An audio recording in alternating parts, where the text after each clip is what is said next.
Cuenta el refrán: en el país de los ciegos el tuerto es rey.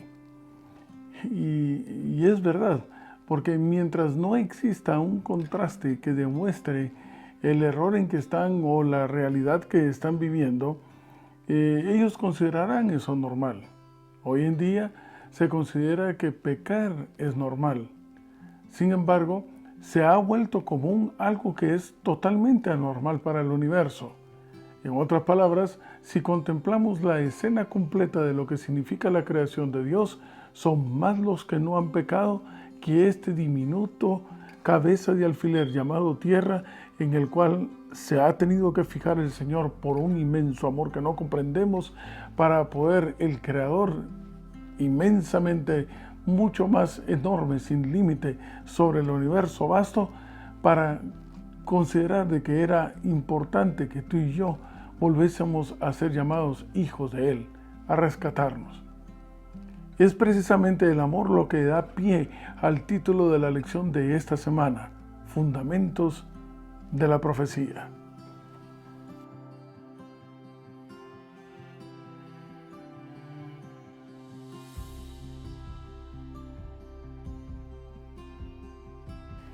Y me encuentro en el libro de Hebreos, en el capítulo 10 y el verso 22, estoy en el Nuevo Testamento. Y la palabra de Dios dice: acerquémonos con corazón sincero, en plena certidumbre de fe, purificados los corazones de mala conciencia y lavados los cuerpos con agua pura. Qué verso más inspirador para aquel que está desesperado, que con una gran expectativa quiere encontrarle solución al inconveniente que está aquejando su vida. Qué enorme verso. Analicemos un instante el título de la lección de esta semana: Fundamentos de la Profecía. El vocablo fundamento habla acerca de una base, pero es una base que está fundida. En otras palabras, es una base sólida. Y el vocablo profecía habla acerca de un mensaje que se anuncia con anticipación.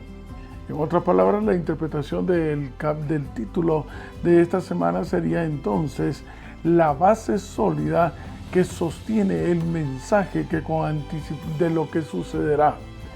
No porque se esté adivinando, sino porque hay una tendencia y se están dando todos los parámetros necesarios para que esto se lleve a cabo. Yo te puedo profetizar que sin duda alguna el Señor vendrá. Para llevar a este análisis un poquito más a fondo y empezar a analizar cuál es la base sólida en la cual está sostenido el mensaje que se estará predicando en el tiempo del fin, vayamos entonces al Antiguo Testamento, en el libro de Isaías, en el capítulo 6. Estoy entonces en Isaías, capítulo 6, Antiguo Testamento. Dice la palabra de Dios, iniciando desde el verso 1. Isaías capítulo 6, una experiencia por demás estremecedora e impresionante. Verso 1 del capítulo 6 de Isaías. En el año que murió el rey Usías, vi yo al Señor sentado sobre un trono alto y sublime, y sus faldas llenaban el templo. Tome nota de la experiencia, vamos a seguirla pasito a pasito, de Isaías. Y le está hablando nada menos que el creador del universo, y está en la presencia del templo, del lugar santísimo, en donde está nada menos que el creador. Dice el verso 2, por encima de él habían serafines. El vocablo serafín significa, aun cuando la acepción correcta etimológicamente es una serpiente de fuego que arde, esta fue cambiada por la tradición cristiana a simplemente lo que arde, y arde porque está cerca de la presencia del Creador. O sea, se consideran que son los ángeles, los mensajeros que están más cerca de un lugar más íntimo a la presencia de Dios. Verso 3, y el uno al otro daba voces diciendo: Santo, Santo, Santo, Jehová de los ejércitos. Apocalipsis capítulo 15, verso 4 nos habla: solamente tú, oh Dios, eres santo. Estamos entonces en un relato que nos está describiendo que Isaías se encuentra ante la presencia del mismísimo creador del universo. Y los quiciales de las puertas se estremecieron con la voz que clamaba. La casa se llenó de humo. Verso 5, interesante. Entonces dije, ¡ay de mí, que soy muerto! Porque siendo hombre inmundo de labios y habitando en medio del pueblo que tiene labios inmundos, han visto mis ojos al Rey, Jehová de los ejércitos. Tome nota el reconocimiento que hace Isaías de su propia condición. La pregunta es, ¿cómo él logra verse finalmente? ¿Cómo él llega a la conclusión de cuál es su realidad? De cuál es nuestra realidad cuando estamos distantes o cuando nos hemos separado o hemos roto la relación íntima con Dios. La palabra de Dios nos declara que somos un trapo de inmundicia. Incluso en otro pasaje nos habla acerca de que somos estiércol sobre la faz de la tierra. Estopa a aquellos que nunca vuelvan a establecer una relación íntima con Dios. Basura, algo que no tiene sentido, que no vale, totalmente sin vida y que nunca más se levantará. Somos un cementerio sin la fuente de la vida, generando vida dentro de nosotros. Pero más allá de lo que significa la vida en sí mismo, porque al fin y al cabo esta es simplemente una consecuencia de estar unido o no a esa fuente de vida eterna, es el hecho de que la ruptura de la relación íntima entre Dios y el hombre, en donde ahora ya no vive Él, sino que vivo yo dentro de mí, yo que soy un pecador, veo entonces que no hay relación entre luz y tinieblas. Me veo a mí mismo, veo el trapo de inmundicia que soy y sin duda alguna llego a la conclusión, ¿pero qué estoy haciendo aquí? ¡Ay de mí! ¿Cómo puedo yo sostenerme ante la presencia inmaculada del Creador del universo? Y esa fue la situación nada menos que de Isaías. Y aquí es donde entonces, en este tipo de reconocimiento, entramos con la frase con la que abrimos la reflexión de esta oportunidad, que en el país de los ciegos el tuerto es rey. Y es a menos de que nos encontremos con Jesús, que hace un contraste con el pecador, para que nosotros nos demos cuenta que esto que el mundo llama normal es totalmente fuera de lo correcto, no es lo normal. Es por el contrario, es una situación, una anomalía en el universo. Bendito sea Dios, esta anomalía es tan insignificante como la cabeza de un alfiler. Pero de tal manera nos amó. Versos 6 y 7, estoy en capítulo 6 de Isaías. Y voló hacia mí uno de los serafines, esos que arden, que están a la par de la presencia de Dios mismo, teniendo en su mano un carbón encendido tomado del altar con unas tenazas. Y tocando con él sobre mi boca, dijo, he aquí que esto tocó tus labios, es quitada tu culpa y limpio tu pecado. Qué enorme simbología, pero al mismo tiempo una literalidad de un cumplimiento espiritual ansiado. Me explico. Ser lleno del poder del Espíritu de Dios, en otras palabras, ese fuego que nos consume por dentro cuando ya no vivimos nosotros, sino que vive Jesús en nuestro lugar. Y es nuestro deseo desbordante, inevitable, el poder contar a otros las maravillas de Jehová, lo que hace que entonces ante la presencia del Padre ya no aparezcamos nosotros, sino que aparece Jesús en nuestro lugar. De ahí entonces que los pecados son perdonados, pero no porque estos no reciban una consecuencia, al fin y al cabo la consecuencia fue recibida, sino porque son borrada la penalidad, la consecuencia de nuestra vida, porque así hemos encontrado a un sustituto, el Cordero de Dios que quita el pecado del mundo. Muy bien, ahora que llegamos a esta conclusión de reconocimiento, nos encontramos con cizaña y trigo dentro de la congregación del pueblo que dice que está esperando al Señor. Aquel que es cizaña tiene pleno conocimiento de la palabra de Dios. Probablemente sean eruditos en la misma, incluso estén dando una clase, estén dirigiendo o están haciendo una instrucción dentro de la congregación. pero carecen de poder, y por sus frutos los conoceréis.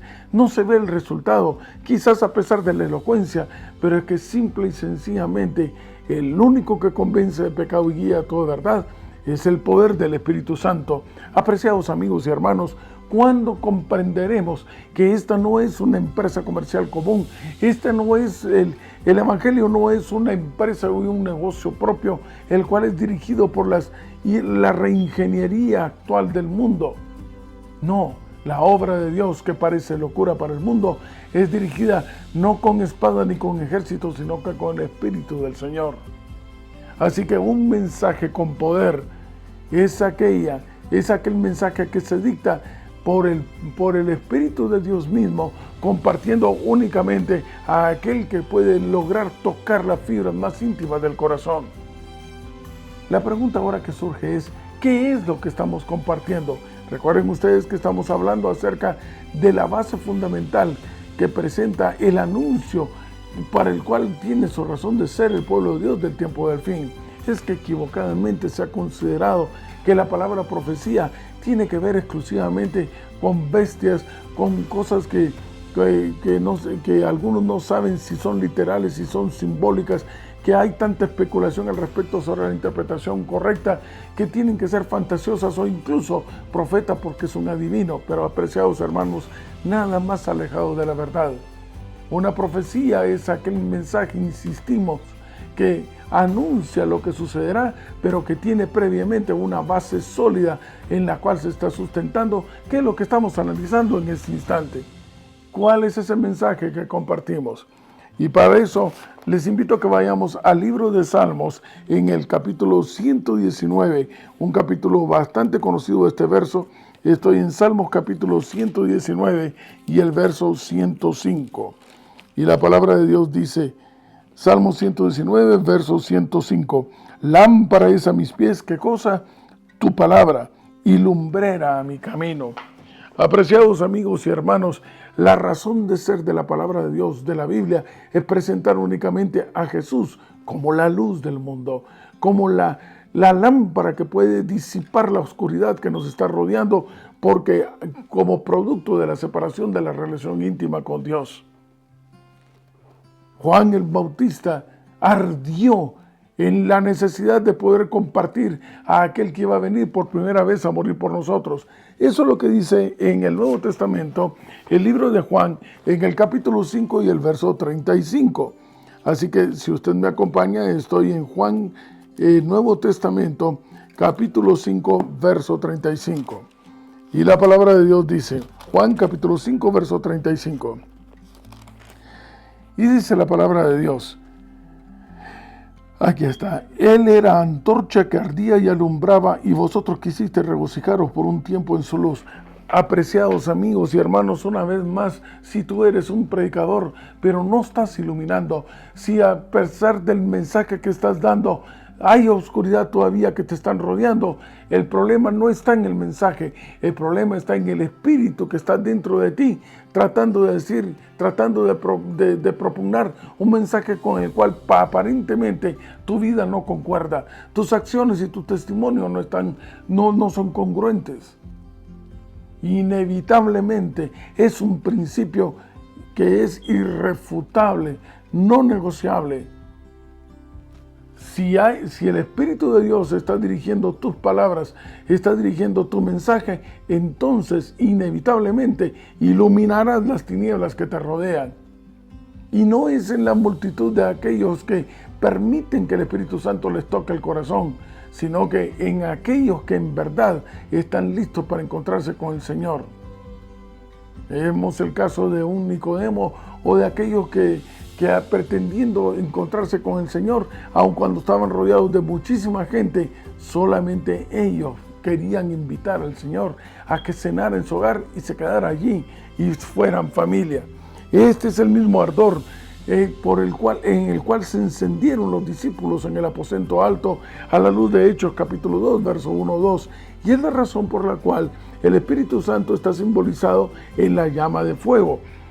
Es también el ardor con el cual se proclamará el mensaje del tiempo del fin, ese mensaje que es proclamado por aquellos que son considerados ciudadanos del reino de los cielos, porque renunciando a este mundo, aun cuando están de paso por acá, su verdadera ciudadanía se encuentra allá donde Él ha ido a construir casas en donde podremos morar nosotros con Él para siempre por la eternidad. ¿Qué significa entonces estar ante el trono de Dios al llegar de regreso a casa?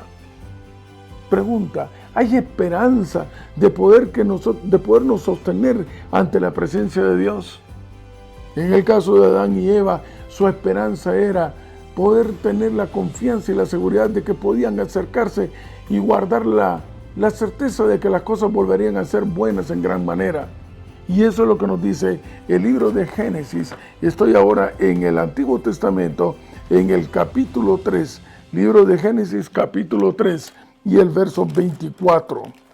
Génesis capítulo 3, verso 24, y la palabra de Dios dice: echó pues fuera al hombre y puso al oriente del huerto. Tome nota de que la puerta en donde están los dos querubines están en el oriente.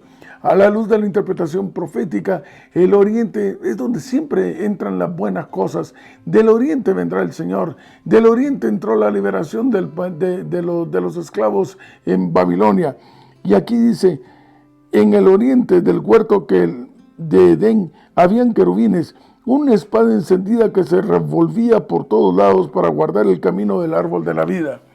Es interesante el hecho de que la pluma inspirada habla de que Adán, Eva y muchos de sus congéneres durante largo tiempo llegaban hasta cierta distancia donde podían divisar ellos el resplandor de esa espada y a los dos querubines, y entendieron que era allí el lugar al cual ellos podían acudir para, en primer lugar, para llenarse de esperanza y de seguridad de que las cosas volverían a ser como debieron ser siempre. Un mundo libre, sin pecado, sin llanto, sin dolor, sin lágrimas. Un mundo sin muerte. Qué terrible experiencia, ¿verdad? Pero con esa confianza y con esa seguridad, ahora no tienen necesidad de estar yendo hacia un lugar en el cual pueda ser único, sino que accesible a nosotros. Encontramos entonces en Hebreos, en el capítulo 4 y el verso 16, una tranquilidad, un llamado, ese llamado que hace papá al hijo para que esté tranquilo, para que esté bien. Dice la palabra de Dios en Hebreos, en el capítulo 4 y el verso 16. Acerquémonos pues, toma nota del vocablo que continúa, confiadamente. Ten, en otras palabras, la seguridad, la fianza, la seguridad de que puedes llegar al trono de la gracia, al trono de la misericordia, donde se te va a aceptar tal y como tú eres. ¿Para qué cosa? Para que alcances esa misericordia. Es que no basta con llegar, es que tienes que recibirla. Alcanza esa misericordia y hay ese entonces aceptación, gracia para el oportuno socorro, para que pueda estar siempre a tu lado. Este es el texto que podemos unir entonces también con el que nos sirvió de base en esta oportunidad, el de Hebreos capítulo 10 y el verso 22. Sí, acerquémonos con corazón sincero, con la plena certeza en la fe que tenemos en Dios, de que serán purificados nuestros corazones de mala conciencia y lavados nuestros cuerpos con agua pura.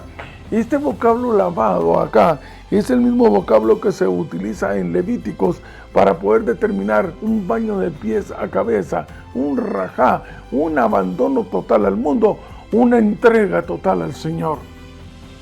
Así que cuando tú te acercas para ser escuchado, puedes tener la plena seguridad de que serás escuchado, porque papá escucha a sus hijos. Pero para eso debes estar en la condición de hijo, y estar en la condición de hijo con el Dios del universo implica establecer una relación íntima con Él, pero al mismo tiempo romper de manera absoluta la relación íntima que tenías con el mundo y sus dioses. No puedes servir a dos señores al mismo tiempo. La única diferencia es de que seguir por esta ruta te llevará a una muerte segura, pero encontrarte con el Creador del universo te pondrá en la ruta en la que siempre debimos estar, la ruta de la vida eterna, porque Él es eterno. En medio de la crisis, hay dos opciones entonces para escoger. O intenta resolver las cosas por ti mismo y sin duda alguna fracasarás, o acudes a papá. Isaías acudió a papá. Ezequiel acudió a papá. Tranquilamente Daniel, en medio también de la crisis y de la desesperación, terminó acudiendo a papá, confiando en él. Así lo hizo Juan, así lo hicieron los discípulos. Así de igual manera puedes hacerlo tú y yo, si confiadamente nos acercamos a papá. Y él nos está esperando y nos va a recibir. Ese deseo tan extraordinario de Dios que sí en verdad actúa como papá, quiere sentir lo que tú sientes, quiere experimentar lo que tú estás experimentando, quiere congraciarse contigo, decirte que lo que tú estás viviendo en este instante no le es ajeno. Él ya lo experimentó, pero ahora en este momento puede decirte entonces cómo tú lo superarás, cómo saldrás adelante. Esa es la razón por la cual le pidió a Moisés que le erigieran un lugar que sería santo porque él estaba ahí, Éxodo 25:8. Es la razón por la cual también ahora, a la luz de 1 Corintios capítulo 6 y verso 19, nosotros hemos sido llamados a ser templo en donde habita el poder del Espíritu Santo. Comprendamos entonces por qué Apocalipsis capítulo 3 verso 20 anuncia que Él está tocando a la puerta del corazón.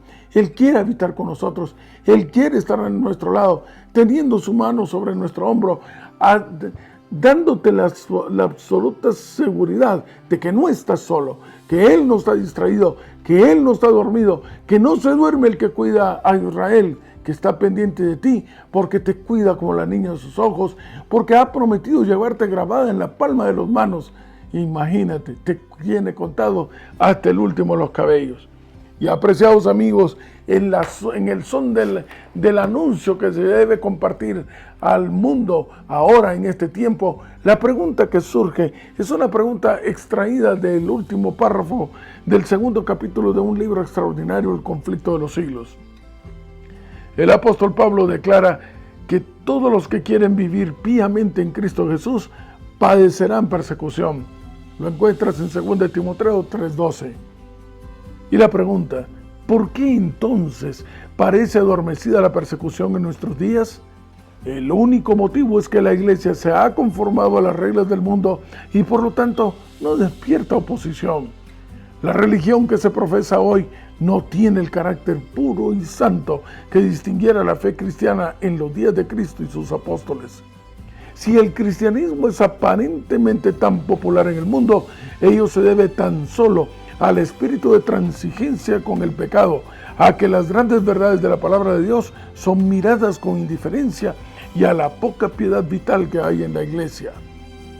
Revívanse la fe y el poder de la iglesia primitiva y el espíritu de persecución revivirá también y el fuego de la persecución volverá a encenderse, pero más será la llama y la intensidad del fuego de aquellos que, llenos del poder del Espíritu Santo, anunciarán la segunda y pronta gloriosa venida de Cristo Jesús.